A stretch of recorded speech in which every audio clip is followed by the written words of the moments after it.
जमशेदपुर के गोलपहाड़ी काली मंदिर से यूनाइटेड कंपनी होते हुए पीसीसी घोष के घर के समीप तक पीसीसी पथ का निर्माण किया जाना है। इस कार्य का शिलान्यास गुरुवार को जिला परिषद उपाध्यक्ष पंकज कुमार, स्थानीय मुखिया और पंचायत समिति सदस्य ने नारियल फोड़कर विधिवत रूप से किया। इस मौके पर कई गणमान्य लोग भी मौजूद थे। उक्त सड़क का निर्माण लगभग 6 लाख रुपए की लागत से किया जाएगा। जिला परिषद उपाध्यक्ष पंकज कुमार ने बताया कि उत्तरी सुनसुनगढ़िया पंचायत क्षेत्र में पड़ने वाली यह सड़क बेहद ही जर्जर हो गई थी। लोगों ने सड़क के निर्माण की मांग की थी। इसके बाद 15वीं वित्त आयोग की राशि से 524 फीट यह सड़क बनाई जा रही है। सड़क के बन जाने से लोगों को काफी सहूलियत होगी।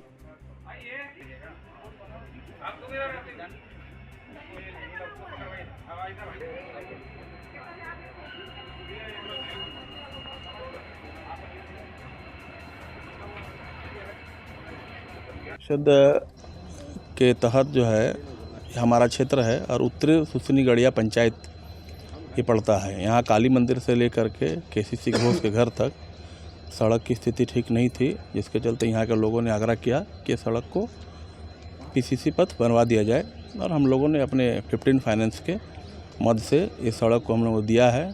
524 फीट ये सड़क बननी है और उसके बाद जो बचेगा उसको हम लोग आगे की मद से फिर काम को करेंगे।